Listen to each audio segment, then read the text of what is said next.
আজ পাপা বর্ধমান থেকে 2 ব্যাগ জিনিস পাঠিয়েছে জামশেদপুরে। তো খুলে দেখি কি কি আছে।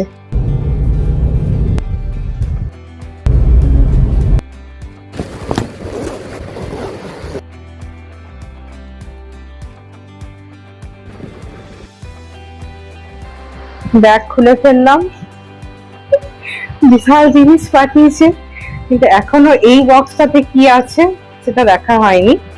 এখানে পাউরুটি আছে, সবজি, 2টো ট্রেতে ডিম, লাউ, লেরোয়া আছে 3 প্যাকেট, এটা হচ্ছে লাচ্ছা, এখানেও পাউরুটি, দেশি শসা, মিষ্টি, রসগোল্লা, 4-5 রকমের সবজি আছে, লাউ, পটল, দেশি শসা, টমেটো, কাঁচা লঙ্কা, আর একটা কচি লাউ। লাউ আমার খুব পছন্দ। আখিদের জন্য দেশি, আর আমাদের পাশে আছে কিছু পোলট্রি ডিম আছে। আসল সারপ্রাইজ বক্স হচ্ছে এটা।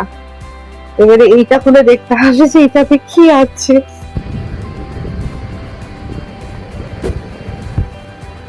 প্যাকেটটা হচ্ছে পুরোপুরি ফ্রোজেন জিনিস। আইস প্যাক দিয়ে পাপা পাঠিয়েছে। আইস প্যাকের মধ্যে এখনো আইস হইয়া।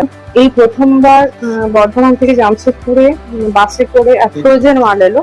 এর আগেও হচ্ছে যে নর্মালি সবজি, লেরোয়া, বিস্কুট, মুড়ি এসব এসেছে।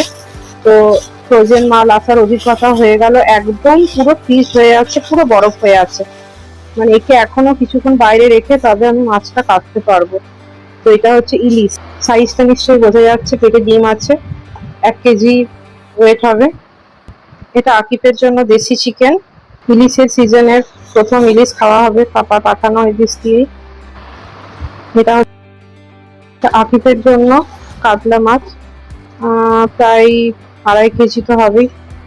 এটা হচ্ছে আরেকটা মাছ, এটা হচ্ছে বাটা আর ট্যাংরা। এই বাটা মাছ হচ্ছে আমার ভীষণ ভীষণ প্রিয়, আমাদের দুজনেরই প্রিয়।